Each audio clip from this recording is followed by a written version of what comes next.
Today's video is going to be a full breakdown of my hair care routine, which has made my hair grow really healthy and strong. Everyone's hair is different, and so many things, especially genetics, can influence the texture and thickness of your hair. So my routine focuses mainly on scalp and hair health to promote stronger, healthier strands of hair.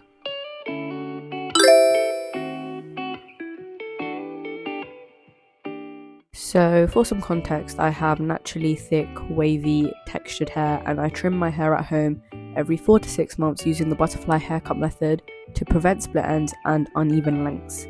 I usually wash my hair twice a week, sometimes 3 times, depending on if I'm close to my cycle, if I'm going to the gym, or if I have plans, because us girls know the struggle of aligning your hair washing schedule with your plans. But in general, you should just be washing your hair whenever it feels oily or dirty. Now onto the actual routine, and the first step is hair oiling. As an Indian girl, me and hair oiling go way back, but it really does have so many benefits for all hair textures when done correctly. Before putting any oil in your hair, you want to detangle your hair and use a bamboo brush to exfoliate your scalp for 3 to 4 minutes. This helps promote better circulation and more even distribution of your natural oils.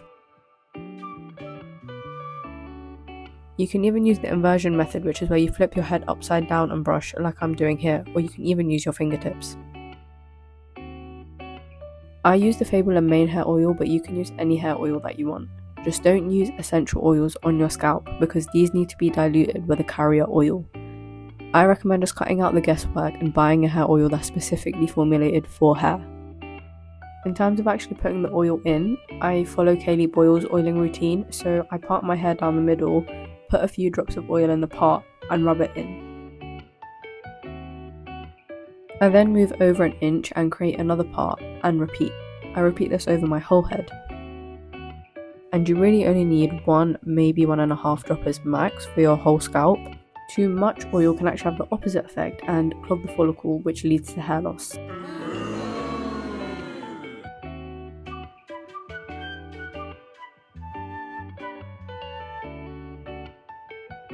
Also, rosemary oil and most other hair oils are antimicrobial and antibacterial, so don't worry about touching your scalp with the dropper.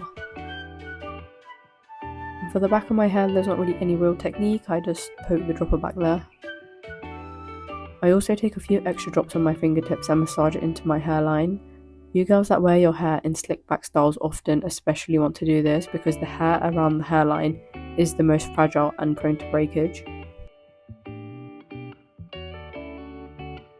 And because this oil is so lightweight, I'm just going to take it on my ends as well. I then just massage all those oils into my scalp. You can obviously use your fingertips to do this, but I'm just being extra.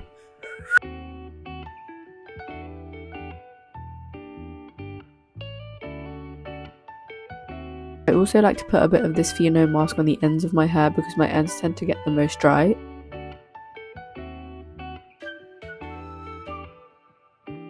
You can then just put your hair up in a claw clip or any loose hairstyle and leave the oil in your hair for about 3 to 4 hours. You don't really need anything longer than this, and you also want to avoid brushing your hair when you have oil in it.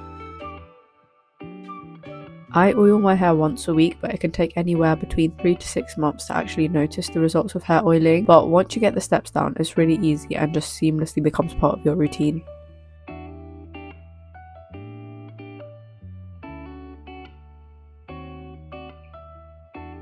Next is hair washing.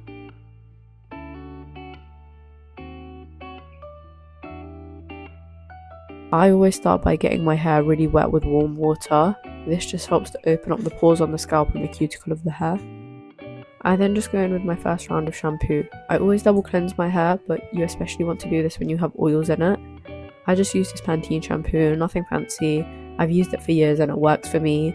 It gets my scalp feeling really clean and it's affordable, so just use whatever shampoo works for you.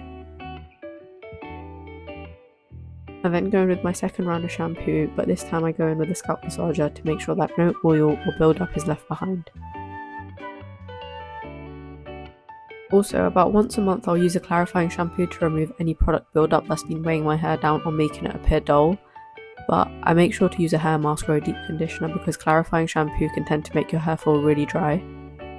Also, when I use oil in my hair, I don't go in with any conditioner. This is because I used that Fino hair mask earlier in place of a conditioner, because the hair mask I'm about to use after washing my hair has specific instructions to skip conditioner. I don't think I said conditioner enough times just then, but you just want to finish with a microfiber hair towel or a t-shirt or anything soft that won't tug on your hair.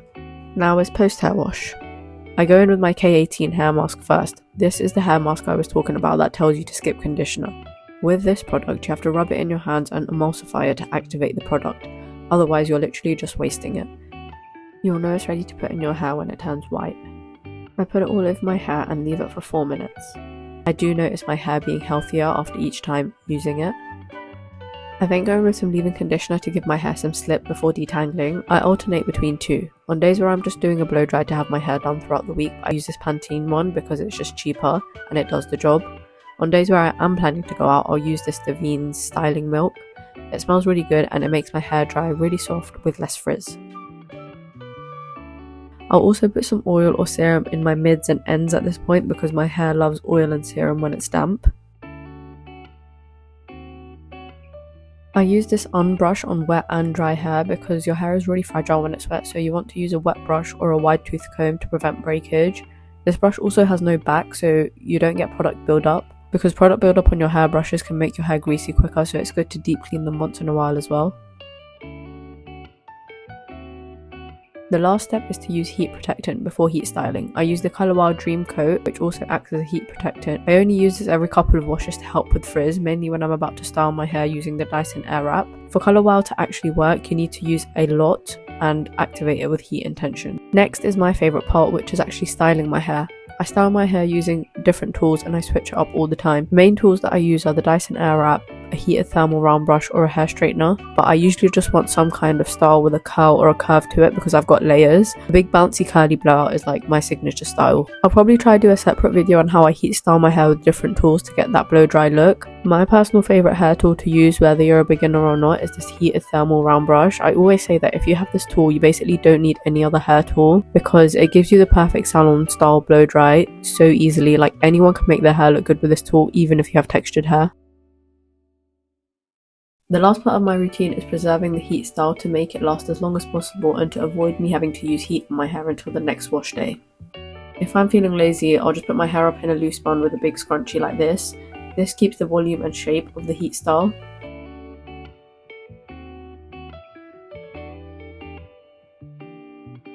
My favourite way to preserve a heat style is using a heatless curl tool.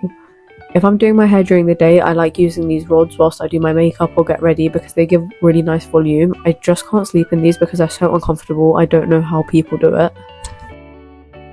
In terms of an overnight heatless curl method, my favourite one by far is the Unicorn Heatless Curls, but specifically with this kit, I don't know how to say it, this heatless curling set, because it has a wire in it so you can bend it upwards and it doesn't bother you at all when you're sleeping, especially if you're a side sleeper. If you want a tutorial on how to put these heatless curls in, you can just go on TikTok and there's loads of tutorials which explain it really well, better than I would. But a really useful hack that I saw if you have layers is wrapping the ends of it with a sock before you put the scrunchie in and then pushing it up to tighten it. This just keeps it really secure all night, and it does look ridiculous, but it's worth it to wake up with really nice hair that you don't have to put any effort in with. And this is what they end up looking like. I usually prefer the look of them when the curls drop after a few hours, but they still look really good.